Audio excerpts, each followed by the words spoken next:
Hi అందరికీ. ఎలా ఉన్నారు దేవుని బిడ్డలారా?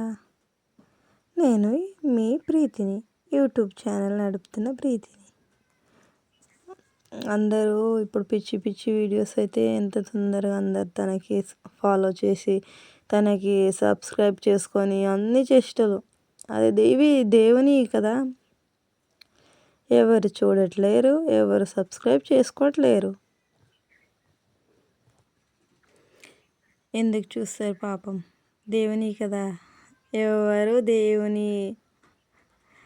దేవుని కాబట్టి ఎవరు సపోర్ట్ చేయరు నాకు అని మా ఆయన నాకు ఎప్పుడో చెప్పిండు, నువ్వు దేవుని వీడియోస్ పెడితే అసలు నీకు ఎవరు సపోర్ట్ చేయరని. కానీ ఏదో దేవుని ఒక చిన్న నమ్మకం, నాతో కూడా కొందరన్నా నా వీడియోస్ కూడా కొందరన్నా చూడకపోతారా, దేవుని బిడ్డలు కొందరన్నా ఉండకపోతారా అని ఒక చిన్న నమ్మకం. మా ఆయన చెప్పిండు నాకు, వద్దు నువ్వు యూట్యూబర్ కావాలంటే దేవుని వీడియోస్ పెడితే అస్సలు నువ్వు సక్సెస్ కాలేవు అని చెప్పిండు. మా ఆయన ముఖం మీద కొట్టి నేను సక్సెస్ కావాలి, సక్సెస్ అయినా అని చూపించారనే నేను నిజంగా చెప్పాలంటే దేవుని వీడియోస్ అందుకే చేస్తాను తెలుసా. నాకు ఎవ్వరు హెల్ప్ లేదు కాబట్టి నేను మీ హెల్ప్ కోరుకుంటున్నా. మీ ఆశీర్వాదం నా మీద ఎప్పుడు ఉండాలని కోరుకుంటున్నా. మీ దీవెనలు ఉన్నంత వరకు నేను ప్రతిరోజు నాకు కష్టమైన సుఖమైన నేను ఖచ్చితంగా మీకు ఏదో ఒక వీడియో పెడుతూనే ఉంటా. మంచిది చెడుది ఏది అయినా పర్వాలేదు, సరేనా? నా ఛానల్ని కొంచెం సబ్స్క్రైబ్ చేసుకోండి ఫ్రెండ్స్. రోజు చూస్తున్నారు వెళ్ళిపోతున్నారు కానీ ఒక్కరోజు నా ఛానల్ని సబ్స్క్రైబ్ చేసుకుంటలేరు తెలుసా. చాలా ఇబ్బందిగా ఉంది ఫ్రెండ్స్. మా ఆయన అన్నట్టు అందరికీ ఫాలో చేసుకుంటున్నారు కానీ నాకు మాత్రం ఫాలో చేయట్లేదు తెలుసా. నేను చాలామందికి చూసా ఇప్పుడు, వాళ్ళందరూ కామెడీస్ చేస్తున్నారని వాళ్ళ ఛానల్ని చాలా తొందరగా సబ్స్క్రైబ్ చేసుకున్నారు. నేనేం చేస్తలేననే కదా నా ఛానల్ని సబ్స్క్రైబ్ చేసుకోలేరు మీరు.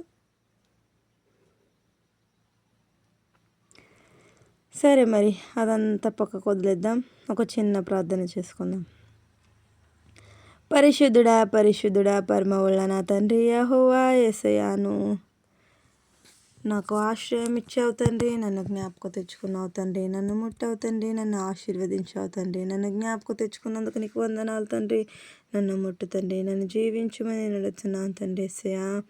ఈ ఛానల్ని ముందుకు సాగడానికి నువ్వు ఆశ్రయం దయచేయమని అడుగుతున్నాను తండ్రి. నీ ఆశీర్వాదం లేకుండా ఏదీ కాలేదు యేసయ్యా. నీ ఆశీర్వాదం నాకు కావాలి యేసయ్యా. నువ్వు నన్ను జ్ఞాపకం తెచ్చుకోమని అడుగుతున్నాను తండ్రి. నీ యేసు రక్తంతో అందరినీ మనసు శుద్ధిపడించు తండ్రి. నీ యేసు రక్తంతో ప్రతి ఒక్కరిని అరికాల నుంచి తల దాకా మొట్టి బలపడించేసయ్యా. ఎవరైతే హాస్పిటల్లో చికిత్సలు పొందుతున్నారో వాళ్ళని జ్ఞాపకం తెచ్చుకోతండి, వాళ్ళని ముట్టుతండి, వాళ్ళని ముట్టి ఆశీర్వదించుతండి, వాళ్ళని జ్ఞాపకం తెచ్చుకోమని అడుగుతున్నాను తండ్రి. నేను పాపిని తండ్రి, నా పాపి ప్రార్థన వినేసేయా. నన్ను జ్ఞాపకం తెచ్చుకోమని అడుగుతున్నాను తండ్రి. నన్ను ముట్టుతండి, నన్ను జీవించేసేయా. ఇంటిని ముట్టి ఆశీర్వదించుతండి, ఇంట్లో ఉన్న ప్రతి ఒక్కరిని జ్ఞాపకం తెచ్చుకోతండి. మా మామయ్యని ముట్టి బలపడించేసేయా. ఆ బిడ్డకు నడవడానికి మా మామయ్యకి నడవడానికి రావట్లేదు తండ్రి, వాళ్ళని జ్ఞాపకం తెచ్చుకోతండి. అరికాల నుంచి తల దాకా ముట్టి బలపడించేసేయా. నువ్వు నీ యేసు రక్తంతో కడిగి వేతండి, నువ్వు జ్ఞాపకం తెచ్చుకోతండి. నీ యేసయ్యా, నీ ఆశీర్వాదం లేకుండా ఏదీ కాలేదు యేసయ్యా. నీ ఆశీర్వాదం మాకు కావాలి యేసయ్యా. మమ్మల్ని జ్ఞాపకం తెచ్చుకో తండ్రి. మేము పాపలం తండ్రి, మా పాప ప్రార్థన యేసయ్యా. పాప పునర్వికాన్ని జ్ఞాపకం తెచ్చుకో తండ్రి. ఆ బిడ్డని ముట్టి ఆశీర్వదించుతండి, ఆ బిడ్డని జ్ఞాపకం తెచ్చుకోమని అడుగుతున్నాను తండ్రి యేసయ్యా. నీ యేసు రక్తంతో ఆ బిడ్డని కడిగి వేయమని అడుగుతున్నాను తండ్రి. వాళ్ళ అమ్మ నాన్నకి మారు మనసు దయచేతండి. ఎవరైతే డబ్బులు సాయం చేస్తున్నారో వాళ్ళని జ్ఞాపకం తెచ్చుకోతండి. వాళ్ళకు రెండింతలో ఎక్కువ సాయం చేయడానికి సాయం దయచేతండి. వాళ్ళని జ్ఞాపకం తెచ్చుకోతండి, వాళ్ళని ముట్టుతండి, వాళ్ళని ముట్టి బలపడించమని అడుగుతున్నాను తండ్రి. ఎవరైతే నా ఛానల్ని సబ్స్క్రైబ్ చేసుకున్నారో వాళ్ళని జ్ఞాపకం తెచ్చుకోతండి. వాళ్ళంతా నా కుటుంబం తండ్రి. వాళ్ళని ముట్టి బలపడించేసే వాళ్ళని జ్ఞాపకం తెచ్చుకోతండి. ఆ బిడ్డలను ముట్టి ఆశీర్వదించుతండి. ఎవరికైతే పెళ్ళి అయిందో పెళ్ళి అయినా బిడ్డలను ముట్టి ఆశీర్వదించుతండి. పెళ్ళి కాని బిడ్డలకు పెళ్ళి అయ్యేటట్టు సాయం దయచేతండి. ఆ బిడ్డలను ముట్టి ఆశీర్వదించుతండి. వాళ్ళకి చిన్న బిడ్డలు ఉంటే వాళ్ళని జ్ఞాపకం తెచ్చుకోతండి, వాళ్ళని ముట్టుతండి, వాళ్ళని జీవించేసేయా. నేను పాపిని తండ్రి, నా పాపి ప్రార్థన వినేసేయా. ముసలి వాళ్ళు, కుంటి వాళ్ళు, కుడ్డువారు ఎవరున్నా వాళ్ళని జ్ఞాపకం తెచ్చుకోతండి యేసయ్యా. వాళ్ళ కళ్ళు లేని వాళ్ళు ఉంటే వాళ్ళని జ్ఞాపకం తెచ్చుకోతండి యేసయ్యా. లాజర్ని ముట్టి బలపడించావు యేసయ్యా. వాళ్ళని కూడా ముట్టి బలపడించమని అడుగుతున్నాను తండ్రి యేసయ్యా. మమ్మల్ని జ్ఞాపకం తెచ్చుకో తండ్రి. మేము పాపులం తండ్రి. మా పాపి ప్రార్థన వినేసేయా. ఎక్కడ ఇద్దరు ముగ్గురు కూర్చుంటే వాళ్ళ మధ్యలో నేను ఉంటానని చెప్పావు తండ్రి. నా మధ్యలోకి దిగిరమ్మని అడుగుతున్నాను తండ్రి. దారిలో వాక్యం ఉంటే వాక్యమే దేవుడు అయ్యాడని చెప్పావు తండ్రి. యేసయ్యా మేము నమ్మాము యేసయ్యా. మమ్మల్ని జ్ఞాపకం తెచ్చుకోతండి.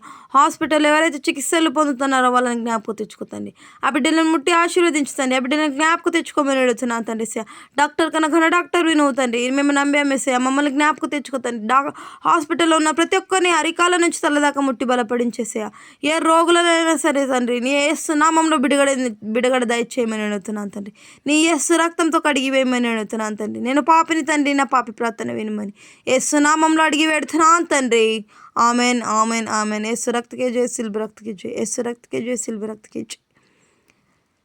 ఈ ప్రార్థనలో ఏదైనా తప్పు ఉంటే నన్ను క్షమించండి సరేనా. మరియు ఈ ఛానల్ని సబ్స్క్రైబ్ చేసుకోండి ఫ్రెండ్స్. మా ఆయన అన్నట్టు మా ఆయన మాట అబద్ధం చేయాలని నేను చాలా కోరుకున్నా తండ్రి. మాకు హెల్ప్ చేయండి సరేనా. బాయ్ అందరికి. See you all. రేపు ఇంకొక బ్లాగ్తో కలుసుకుందాం.